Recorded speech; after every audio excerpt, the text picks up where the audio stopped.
Thank you, sir. Please guide me. धन्यवाद Kiranpreet. Honorable Prime Minister sir, like many of us, Roshni and Kiranpreet also find it a challenge to deal with the expectations of their parents and teachers. We look forward to your advice. Honorable sir. रोशनी, क्या कारण है कि आपने जब ये सवाल पूछा तो सबसे ज्यादा तालियां बजी? क्या कारण है?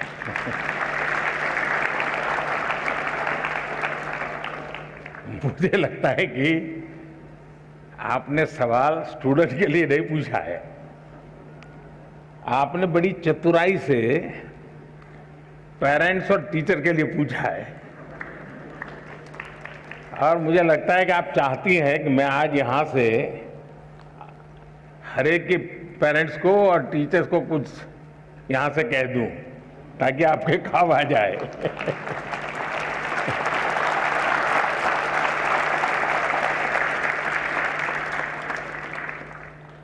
इसका मतलब कि आप पर प्रेशर है टीचर का, आप पर प्रेशर है पेरेंट्स का, और इसलिए आपको उलझन है कि मैं मेरे लिए कुछ करूं कि उनके कहने पर करूं।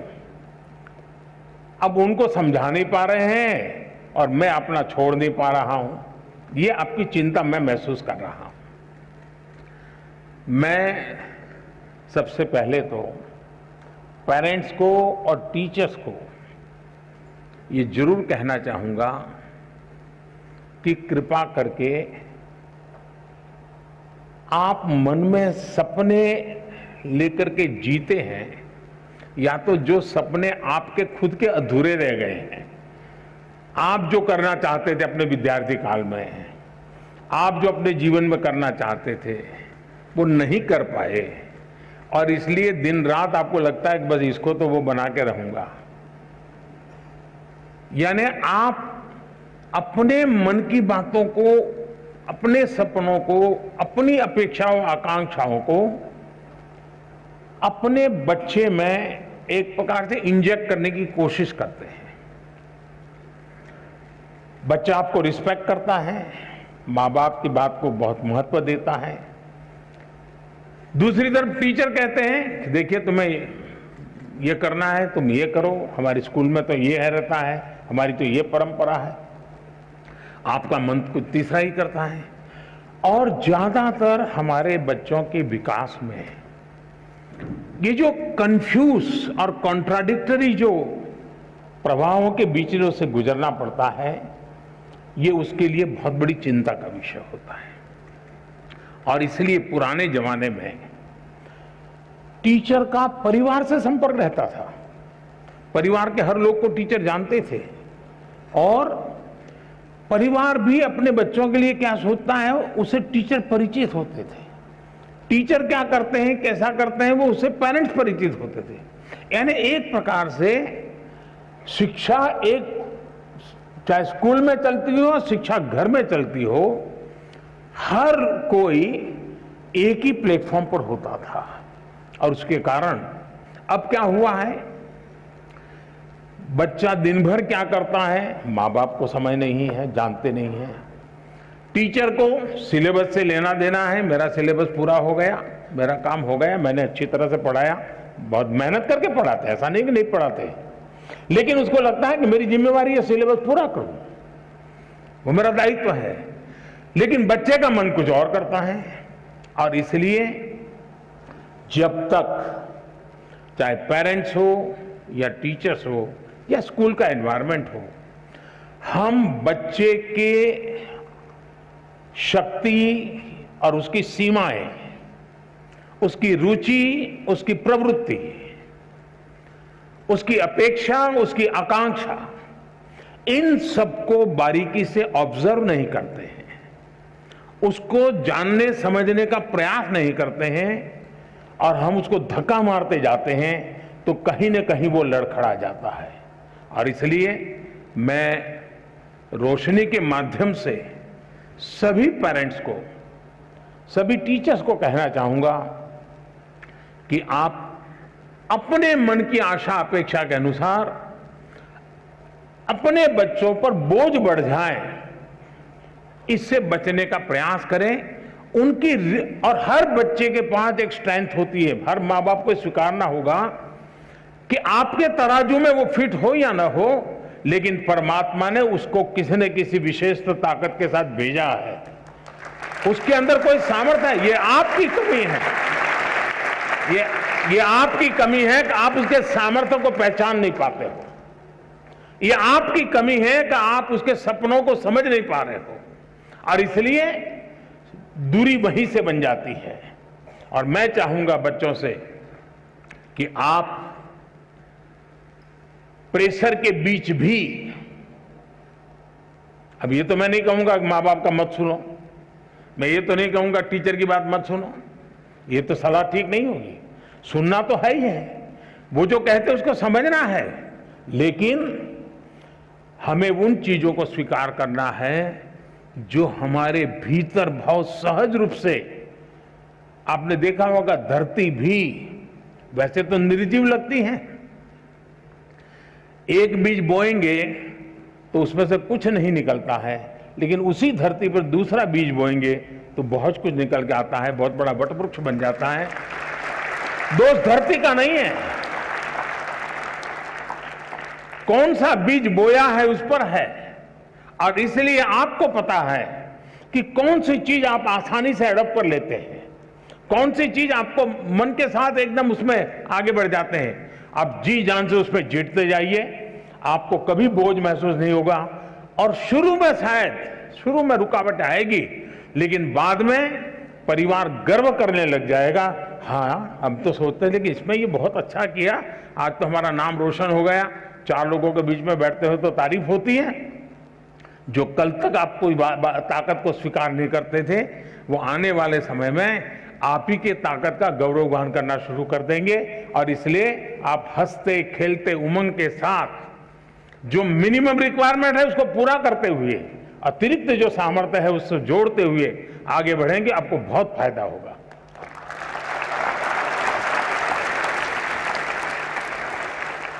श्रद्धेय प्रधानमंत्री जी, आपने अभिभावक एवं शिक्षक की आशाओं अपेक्षाओं के बीच बच्चों की रुचि एवं आकांक्षाओं को नई शक्ति दी है। आपका कोटि कोटि धन्यवाद। Honorable Prime Minister Sir, from the culturally rich city of Delhi, Vaibhav, a class 10th student of Kendriya Vidyalaya Janakpuri, earnestly seeks your counsel regarding his problem. Vaibhav, please ask your question. नमस्कार प्रधानमंत्री जी, मेरा नाम वैभव कनौजिया है। मैं कक्षा 10वीं का छात्र हूँ। मैं केंद्रीय विद्यालय जनकपुरी दिल्ली में पढ़ता हूँ। महोदय, मेरा आपसे यह प्रश्न है कि how to stay motivated and succeed when we have so many of backlog. Thank you sir. धन्यवाद वैभव। माननीय प्रधानमंत्री जी, हम बच्चे ही नहीं, हमारे अभिभावक भी आपसे अपनी समस्याओं का निदान चाहते हैं। सुजीत कुमार प्रधान जी, जो झारसुगुड़ा उड़ीसा से एक अभिभावक हैं, आपसे इसी विषय पर मार्गदर्शन की अपेक्षा रखते हैं। श्रीमान सुजीत प्रधान जी, कृपया अपना प्रश्न पूछें। माननीय प्रधानमंत्री जी नमस्कार, मेरा नाम सुजीत कुमार प्रधान। मेरा प्रश्न है, पाठ्येतर गतिविधि के लिए बच्चों को कैसे प्रेरित करें? धन्यवाद। धन्यवाद श्रीमान। माननीय प्रधानमंत्री जी, स्थापत्य और चित्रकला के धनी राजस्थान के जयपुर की कक्षा 12वीं की छात्रा कोमल शर्मा आपसे अपनी परेशानी का हल चाहती हैं। कोमल, कृपया अपना प्रश्न पूछें। नमस्कार माननीय प्रधानमंत्री जी महोदय, मेरा नाम कोमल शर्मा है। मैं राजकीय बालिका उच्च माध्यमिक विद्यालय बगरू जयपुर कक्षा 12वीं की छात्रा हूँ। मेरा प्रश्न आपसे ये था कि मेरे एक सहपाठी का एक पेपर अच्छा नहीं गया है, तो मैं उसे दिलासा कैसे दूं? धन्यवाद। धन्यवाद Komal. Honourable prime minister sir, Aran Eapen, a class 10th student of Qatar, is overwhelmed by a similar problem. Aaron, please go ahead and ask your question. Namaste, sir. Greetings from MES Indian School, Doha, Qatar. My name is Aaron Epen of Class 10. My questions to the Honorable Prime Minister of India are these. How to stop myself from procrastinating and how to keep away my exam fears and the sense of lack of preparation. Thank you, Aaron. Honorable Prime Minister, sir. Vaibhav, Mr. Pradhan ji, Komal and Aaron are eager to gain from your wisdom on how to handle the problem of lack of motivation and how to sustain commitment to academics. Also, many other students from all over India want to know how to ensure that they participate equally in extracurricular activities to be well-integrated individuals. Kindly guide all of us, sir. कोई ये सोचता हो कि motivation का कोई injection मिलता है, हाँ, और वो इंजेक्शन हम लगवा दें तो फिर मोटिवेशन का एश्योरेंस मिल जाता है। किसी को लगता है कि ये फॉर्मूला मिल जाए तो फिर मोटिवेशन की कभी समस्या नहीं रहेगी। तो मैं समझता हूं कि ये बहुत बड़ी गलती होगी। लेकिन पहले तो खुद को आप ऑब्जर्व कीजिए कि आप वो कौन सी बातें होती हैं जिससे पूरी तरह डीमोटिवेटेड हो जाते हैं। आपको पता चलेगा। आप दिन भर देखेंगे, सप्ताह भर देखेंगे, महीने भर देखेंगे तो आप पकड़ पाएंगे कहाँ जब ऐसा होता है तो मुझे लगता है वो मैं कुछ नहीं कर सकता, ये मेरे लिए कठिन है। तो एक खुद को जानना और उसमें भी वो कौन सी बातें हैं जो मुझे हताश कर देती है, निराश कर देती है, एक बार उसको जान लें और उसको एक बार नंबर बॉक्स में डाल दें। ठीक है, फिर आप कोशिश कीजिए कि वो कौन सी चीजें हैं जो सहज रूप से आपको मोटिवेट करती हैं।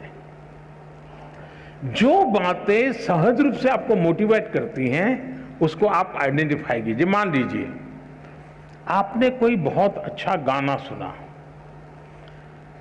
सिर्फ उसका संगीत नहीं, उसके शब्दों में कुछ चीजें ऐसी है कि आपको लगता है हाँ यार, सोचने का तरीका ये भी हो सकता है। तो आपने देखा होगा कि आप अचानक नए सिरे से सोचना शुरू कर देते हैं। किसी ने आपको बताया था? नहीं बताया था, लेकिन आपने खुद को तैयार किया था कि वो कौन सी चीजें हैं जो मुझे मोटिवेट करते, आपने पकड़ लिया तो आपको मन करेगा हाँ ये मेरे लिए बहुत काम की चीज है। इसलिए मैं चाहूंगा कि आप स्वयं के विषय में जरूर एनालिसिस करते रहिए, उसमें किसी और की मदद के चक्कर में मत पड़िए। बार बार किसी को एक जाके मत कहो यार मेरा मूड नहीं है, मुझे मजा नहीं आता है। फिर आपके अंदर एक ऐसी वीकनेस पैदा होगी कि हर बार आप सिंपैथी चाहेंगे। फिर आपका मन करेगा मम्मी मेरे पास बैठे हैं, जरा मुझे पुचकारे पुलकारे, समय में जरा उत्साहित करे, मेरा लालन पालन करे। तो एक वीकनेस धीरे धीरे डेवलप हो जाएगी। कुछ पल तो अच्छे चले जाएंगे। और इसलिए कभी भी उन चीजों के विषय में सिंपैथी गेन करने के लिए उपयोग मत कीजिए, कभी मत कीजिए। है जीवन में मुसीबतें आई, निराशा आई, हताशा आई, मैं उसको खुद जीऊंगा, मैं उससे जम करके उससे जंग करूंगा और मेरी ही निराशा, मेरी उदासीनता को मैं ही खत्म कर दूंगा, मैं ही उसको कब्र में गाड़ दूंगा। ये विश्वास पैदा कीजिए।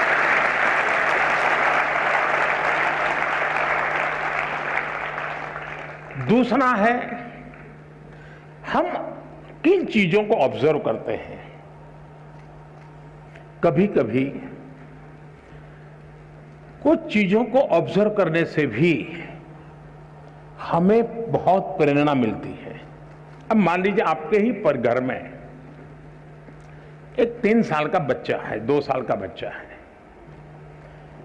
उसको कुछ लेना है लेकिन उसके लिए बड़ा मुश्किल है। आप दूर से देखते रहिए कि वो गिर जाएगा, पहुंच नहीं पाएगा, थक जाएगा तो थोड़ी देर चला जाएगा, फिर आएगा, फिर कोशिश करेगा। मतलब आपको वो सिखा रहा है कि ठीक है मेरे लिए मुश्किल है लेकिन मैं अपनी कोशिश नहीं छोड़ूंगा। ये मोटिवेशन क्या किसी स्कूल में किसी ने पढ़ाया था क्या? उस 2 साल के बच्चे को कोई प्राइम मिनिस्टर गया था कहने के लिए क्या? किसी प्राइम मिनिस्टर ने समझाया था क्या? अरे निराश मत हो जा बेटे, खड़े हो जाओ, दौड़ो, ऐसा कहने गया था क्या? जी नहीं। ईश्वर ने एक इनहेरेंट क्वालिटी हम सब में रखी हुई है जो हमें कुछ ना कुछ करने के लिए वो ड्राइविंग फोर्स बनती है। छोटे बालक में भी होता है। हमने कभी इन चीजों को ऑब्जर्व किया है? आपने देखा होगा कि कोई दिव्यांग अपनी कुछ गतिविधि करता है, उसने अपने तरीके ढूंढ लिए हैं, बहुत अच्छे ढंग से करता है, लेकिन हमने माइन्यूटली ऑब्जर्व किया कि देखिए भाई, ईश्वर ने उसकी इतनी शरीर में कमियां दी है लेकिन उसने हार नहीं मानी है, उसने अपनी कमियों को ही शक्ति बना दिया है।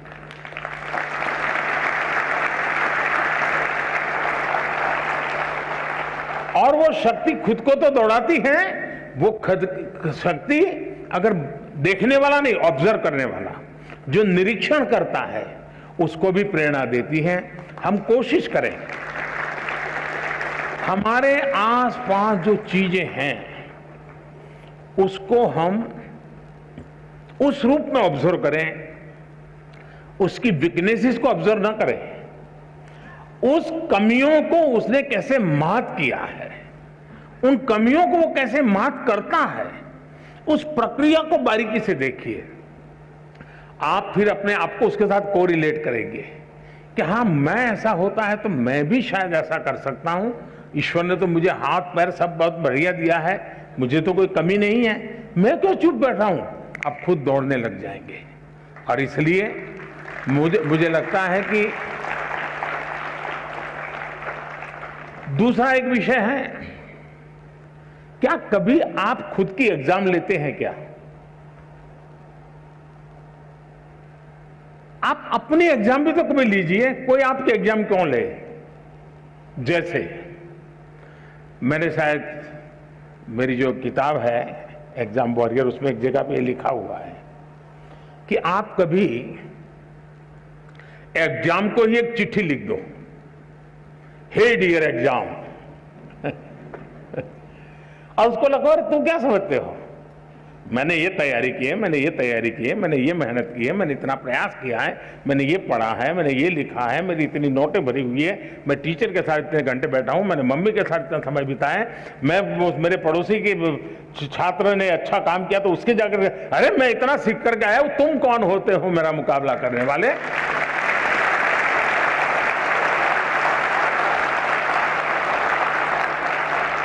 तुम क्या होते हैं मेरी एग्जाम लेने वाले? मैं तुम्हारी एग्जाम ले रहा हूं, मैं देखता हूं तुम मुझे नीचे गिरा करके दिखा दो, मैं तुम्हें नीचे गिरा करके दिखा देता हूं। कभी तो करिए। कभी कभी आपको लगता है कि भाई मैं ये जो सोचता हूं सही है गलत है, आप ऐसा कीजिए, एक बार रिप्ले करने की आदत बनाइए। रिप्ले करने की आदत बनाएंगे तो आपको एक नई दृष्टि मिलेगी। जैसे मानो क्लास के अंदर कुछ सीख करके आए हो, आपके 3-4 दोस्त हैं, बैठिए और आज जो सीखा है आप ही टीचर बन के आपके 3 दोस्तों को सिखाइए, फिर दूसरा दोस्त और 3 को सिखाए, फिर तीसरा दोस्त और 3 को सिखाए, फिर चौथा दोस्त, यानी एक प्रकार से जितने पाया होगा वो परोसेगा और हर एक को ध्यान में आएगा, देखिए यार उसने इस बिंदु को पकड़ा था, मुझसे छूट गया था, उसने इस पॉइंट को पकड़ा था, मुझसे छूट गया था। चारों लोग जब रिप्ले करेंगे उस बात को और खुद आप करेंगे, किताब नहीं है कुछ नहीं है, सुना है, आप देखिए वो आपका अपना बन जाएगा।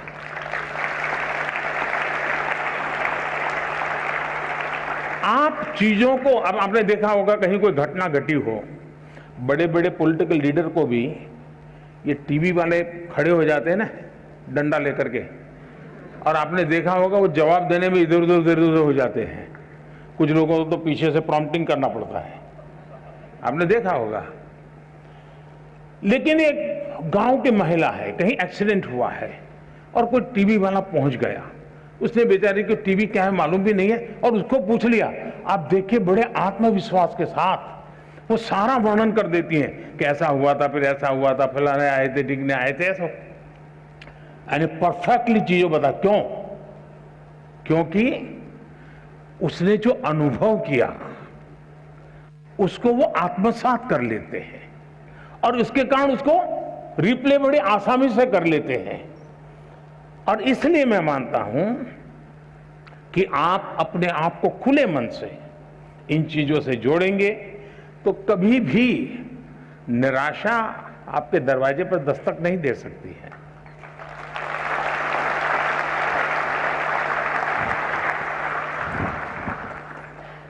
Honorable Prime Minister, sir, thank you for giving us the mantra to think, observe and believe. However tall the summit, we assure you that we will never give up. माननीय प्रधानमंत्री जी, अपनी कला, संस्कृति और परंपराओं के लिए प्रसिद्ध खम्मम तेलंगाना से यादा अनुषा, जो कि 12वीं कक्षा की छात्रा हैं, आपसे अपने प्रश्न का समाधान चाहती हैं। अनुषा, कृपया अपना प्रश्न पूछिए। माननीय प्रधानमंत्री जी नमस्कार, मेरा नाम यादा अनुषा है। मैं गवर्नमेंट जूनियर कॉलेज नागुलंजा में 12 कक्षा पढ़ रही हूँ। मैं खम्मम जिले तेलंगाना से हूँ। सर, मेरे सवाल यहाँ है कि जब शिक्षक हमें पढ़ाते हैं तो हम समझ जाते हैं, लेकिन कुछ समय या कुछ दिनों के बाद हम भूल जाते हैं। कृपया इसके बारे में मेरी मदद करें। धन्यवाद सर। धन्यवाद अनुषा। मान्यवर, हमें एक अन्य प्रश्न नमो ऐप के माध्यम से प्राप्त हुआ है, जिसमें प्रश्नकर्ता गायत्री सक्सेना जानना चाहती है, परीक्षा देते समय उनके साथ अक्सर ऐसा होता है, जो पढ़े और याद किए हुए विषय हैं वो भी परीक्षा हॉल में भूल जाते हैं, जबकि परीक्षा से पहले या परीक्षा के बाद साथियों से बात करते समय उन्हें वही जवाब ध्यान में रहता है। ऐसी स्थिति को बदलने के लिए क्या करना चाहिए? मान्यवर, अनुषा एवं गायत्री सक्सेना के जैसे प्रश्न अनेक अन्य लोगों के मन में भी है, जिनका संबंध स्मरण शक्ति से है। कृपया इस दिशा में मार्गदर्शन कर कृतार्थ करें। माननीय प्रधानमंत्री जी। शायद हर विद्यार्थी के दिमाग में ये विषय कभी न कभी तो एक समस्या बन करके खड़ा हो ही जाता है। हर एक को लगता है कि मुझे याद नहीं रहता है, ये मैं भूल गया। लेकिन आप अगर देखेंगे, इवन एग्जाम के टाइम पर अचानक ऐसी चीजें आपकी निकलने लगेगी कि आपको कभी एग्जाम में दोबारा, अरे मैंने तो पिछले हफ्ते भर में कभी इस विषय को छुआ नहीं था, अचानक क्वेश्चन आ गया, लेकिन मेरा जवाब बहुत अच्छा हो गया। मतलब कहीं पर स्टोर था, आपका भी ध्यान नहीं था, अंदर स्टोर था। और वो स्टोर क्यों था? क्योंकि जब वो भर रहे थे तब दरवाजे खुले थे, कपबोर्ड खुला हुआ था, इसलिए अंदर वो गया। अगर कपबोर्ड बंद होता, कितना ही पड़ोसते, कुछ नहीं जाता। और इसलिए कभी कभी ध्यान शब्द ऐसा है कि लोग उसको योगा, मेडिटेशन, हिमालय, ऋषि, मुनि वहां जोड़ देते हैं। मेरा बड़ा सिंपल सा मत है, ध्यान का मतलब क्या है? अगर आप यहां आए, लेकिन अभी आप सोचते होंगे कि मम्मी घर पे टीवी देखती होगी, वो ढूंढती होंगी मैं किस कोने में बैठा हूं। मतलब आप यहां नहीं है, आप घर में है। आपके दिमाग में यही है कि मम्मी टीवी देखती होगी कि नहीं देखती होगी, मैं यहां बैठा हूं, वो उनको नजर आया होगा कि नहीं आया होगा। आपका ध्यान यहां होना चाहिए था, लेकिन आपका ध्यान वहां है, मतलब आप बेध्यान है। अगर आप यहां हैं तो आप ध्यान में हैं, आप वहां हैं तो आप बेध्यान है। और इसलिए ध्यान को इतनी सरलता से जीवन में स्वीकार कीजिए आप, इतनी सरलता से स्वीकार कीजिए। ये कोई बहुत बड़ा साइंस है और कोई बहुत बड़ा नाक पकड़ करके हिमालय में जाके बैठना पड़ता है, ऐसा नहीं है जी। बहुत सरल है। आप उस पल को जीने की कोशिश कीजिए। अगर उस पल को आप जी भर के जीते हैं तो वो आपकी शक्ति बन जाता है।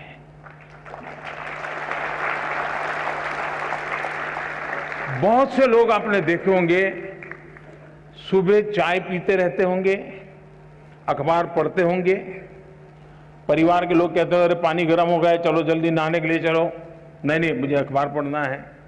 फिर कहेंगे नहीं नहीं नाश्ता गर्म हो है, ठंडा हो जाएगा। फिर भी कहें नहीं मुझे अखबार पढ़ना है। कभी उन माताओं से मैं कहता हूं जो घर में ऐसी परेशानी करते हैं उनको जरा शाम को पूछो कि आज अखबार में क्या पढ़ा था।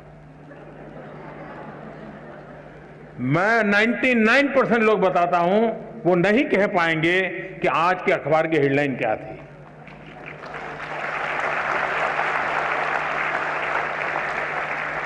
क्यों? वो न जागरूक है, न वो उस पल को जी रहा है।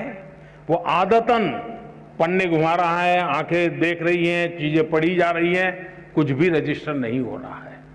और अगर रजिस्टर नहीं हो रहा है तो मेमोरी चिप में जाता नहीं है। और इसलिए आपके लिए पहली आवश्यकता यह है, आप जो भी करें उससे उस वर्तमान को, और मेरा अभी भी मत है कि परमात्मा की इस सृष्टि को सबसे बड़ी कोई सौगात है। अगर मुझे कोई पूछेगा तो मैं कहूंगा वो सौगात वर्तमान है। जो इस वर्तमान को जान पाता है, जो इस वर्तमान को जी पाता है, जो इस वर्तमान को आत्मसात कर पाता है, उसके लिए भविष्य के लिए कभी भी क्वेश्चन मार्क नहीं होता है।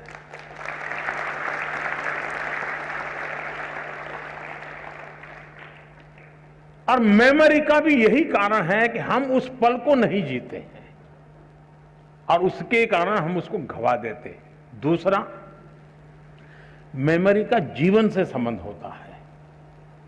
सिर्फ एग्जाम से है ये सोचोगे तो फिर तो आप उसकी कीमत ही नहीं समझते हैं, उसका मूल्य ही नहीं समझते हैं। अगर मान लीजिए आपके किसी दोस्त का जन्मदिन आपको याद रहा और आपने जन्मदिन पर उसको फोन किया,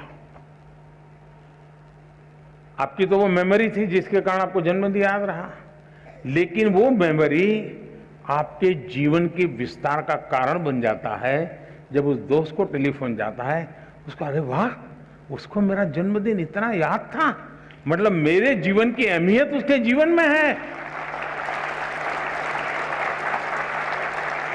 वो जीवन भर आपका बन जाता है। कारण क्या था? वो एक मेमोरी।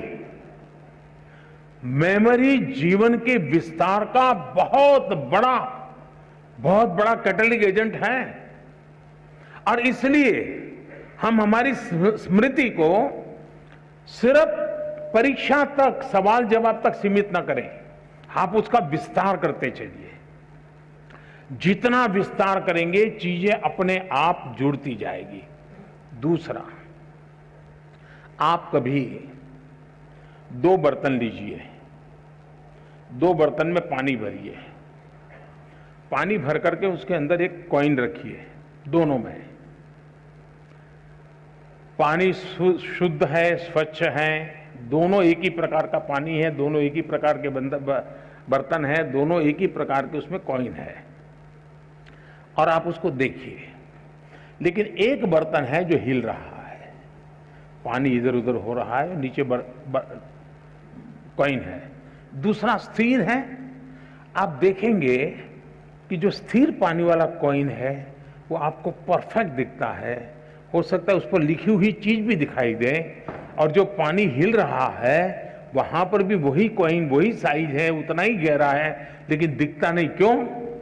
पानी हिल रहा है, बर्तन हिल रहा है।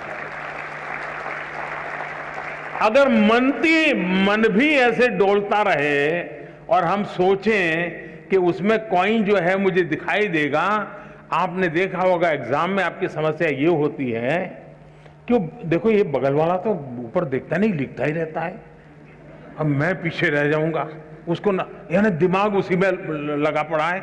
आपका दिमाग इतना हाल डोल कर रहा है कि जो भीतर मेमोरी रूपी जो कॉइन है ना, आपको वो दिखता ही नहीं है। एक बार मन को स्थिर कर लीजिए। मन को स्थिर करने की दिक्कत है तो जरा डीप ब्रीथिंग कर लीजिए, 3-4 बार गहरी सांस लीजिए, एकदम सीना तान करके आंख बंद करके कुछ पल बैठिए। मन स्थिर हो जाते ही वो कॉइन जैसे दिखने लगता है, आपके मेमोरी के भीतर पड़ी हुई चीज यूं ही उभर करके आना शुरू हो जाती है।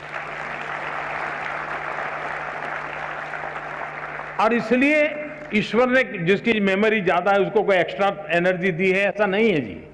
हम सबको, हमारे सबका जो इंटरनल प्रोडक्ट है ना, परमात्मा ने बहुत ढंग से बनाया हुआ है। हम किसको पनवाते हैं, किसको बढ़ाते हैं, उस पर निर्भर करता है। तो आप इसको बहुत आसानी से कर सकते हो।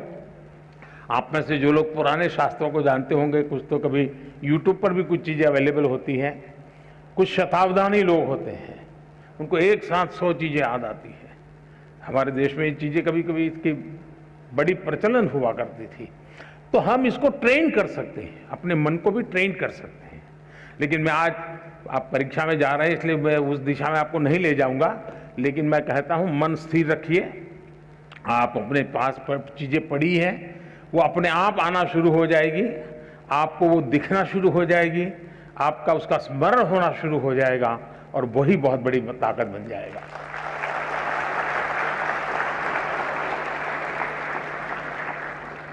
माननीय प्रधानमंत्री जी, आपने जिस स्नेहपूर्ण सरलता से हमें ध्यान की विधि सिखाई, निश्चय ही मेरी तरह सबका मन खिल उठा है। धन्यवाद महोदय। माननीय प्रधानमंत्री जी, खनिज संसाधनों से समृद्ध राज्य, मनोरम पर्यटन स्थल रामगढ़ झारखंड से कक्षा 10वीं की छात्रा श्वेता कुमारी आपसे अपने प्रश्न का समाधान चाहती हैं। श्वेता, कृपया अपना प्रश्न रखिए। माननीय प्रधानमंत्री जी नमस्कार, मैं श्वेता कुमारी केंद्रीय विद्यालय पतरातू की 10वीं की छात्रा हूँ। मैं आपसे एक प्रश्न करना चाहती हूँ। मेरी पढ़ाई में प्रोडक्टिविटी रात के समय अधिक होती है, पर सब मुझे दिन में पढ़ने को बोलते हैं, मैं क्या करूँ? धन्यवाद। धन्यवाद श्वेता। आदरणीय प्रधानमंत्री जी, नमो ऐप के माध्यम से प्राप्त प्रश्न जिसमें राघव जोशी के सामने एक अजीब सी दुविधा है। माँ बाप हमेशा कहते हैं पहले पढ़ाई करो फिर खेल कूद करो, लेकिन उन्हें लगता है कि खेलने कूदने के बाद पढ़ाई करते हैं तो उन्हें चीजें बेहतर तरीके से समझ में आती हैं। कृपया राघव एवं श्वेता के साथ साथ उन जैसे कई विद्यार्थियों को समझाएं कि वे ऐसा क्या करें कि उनकी प्रोडक्टिविटी श्रेष्ठतम हो। हम सबकी दुविधा का समाधान करने की कृपा करें। माननीय प्रधानमंत्री जी। ये बात सही है कि हर कोई चाहता है कि उसके समय का सदुपयोग हो, जिस काम के लिए समय लगाया है उसका उतना ही उसको लाभ मिले। और ये अच्छी सोच है और ये आवश्यक भी सोच है कि हमें हमेशा जागृत रूप से प्रयास करना चाहिए कि क्या मैं जो समय लगा रहा हूं, मैं जो समय खपा रहा हूं, उसका मुझे आउटकम मिलता है कि नहीं मिलता है। आउटपुट तो दिखेगा, आउटकम नहीं दिखेगा। इसलिए पहले तो खुद में एक आदत डालनी चाहिए कि मैंने जितना इन्वेस्ट किया उतना मुझे प्राप्त हुआ कि नहीं हुआ, और इसका हम हिसाब किताब लगा सकते हैं। और ये आदत हमको डालनी चाहिए कि भाई मैंने आज मैथमेटिक्स के पीछे 1 घंटा लगा दिया, तो मुझे उस 1 घंटे में जो मुझे करना था वो मैं कर पाया या नहीं कर पाया। उसमें से जो सवाल मुझे कठिन लगते थे वो मुझे सहज हो गए नहीं हो गए, मतलब मेरा आउटकम इंप्रूव हो रहा है। ये हमें एनालिसिस करने की आदत डालनी चाहिए। बहुत कम लोगों को एनालिसिस की आदत होती है, वो एक के बाद एक पूरा करते ही जाते हैं, करते ही जाते हैं, करते ही जाते हैं, और बाद में पता ही नहीं रहता कि अरे वो जरा ज़्यादा ध्यान देने की ज़रूरत थी, उसको मैंने ज़्यादा ध्यान देने की ज़रूरत नहीं थी। कभी कभी क्या होता है, हमारे अपने टाइम टेबल में जो सबसे सरल है, जो सबसे प्रिय है, हम घूम फिर करके उसी में घुस जाते हैं। मन करता है चलो इसी को कर ले, क्यों? आनंद आता है। और उसके कारण जो कम पसंद है, थोड़ा कठिन है, उससे बचने की कोशिश करते हैं। आपने देखा होगा हमारा बॉडी जो है ना, वो बॉडी शब्द मेरा अच्छा नहीं है, लेकिन सरलता के लिए बता देता हूं। कभी कभी लगता है हमारा बॉडी चीटर है। आप तय करें मुझे ऐसे बैठना है, आपको पता ही नहीं होगा कैसे ऐसे हो जाते हो, पता ही नहीं होता है। मतलब आपके साथ आपका बॉडी चीटिंग करता है। आपने मन से तय किया कि मुझे ऐसे ही बैठना है, लेकिन थोड़ी देर में ढीले हो जाते हो, हाथ पैर, यानी जो ओरिजिनल स्वभाव है वहां बॉडी आपको ढल जाती है।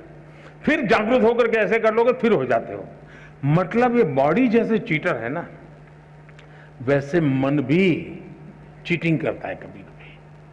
और इसलिए हमें इस चीटिंग से बचना चाहिए। हमारा मन हमारा चीटर नहीं बनना चाहिए। वो कैसे बन जाता है कि जो चीज मन को पसंद है हम उसी पे चले जाते हैं। हमें जो जरूरी है, महात्मा गांधी जी श्रेय और प्रेय की बात करते थे। जो चीज श्रेयस्कर है और जो चीज प्रिय है, व्यक्ति श्रेयस्कर के बजाय प्रिय की तरफ चला जाता है। जो श्रेयस्कर है उस पर हमने चिपक के रहना चाहिए, यह बहुत आवश्यक होता है। और उसी की तरफ अगर मन चीटिंग करता है, वहां ले जाता है, फिर खींच के ले आओ, तो आपकी प्रोडक्टिविटी, आपका आउटकम बढ़ेगा। और उसके लिए प्रयास करना चाहिए। दूसरा,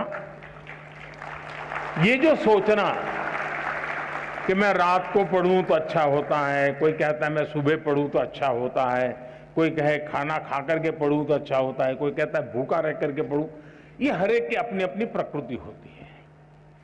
आप ऑब्जर्व कीजिए अपने आप को, किस चीज में आप कंफर्टेबल हैं। एक्चुअली है आप कंफर्ट होने चाहिए। अगर आप कंफर्ट नहीं है उस परिषद से, बैठने से, उठने से, तो आप शायद उसको नहीं कर। अब कुछ लोग ऐसे होते हैं कि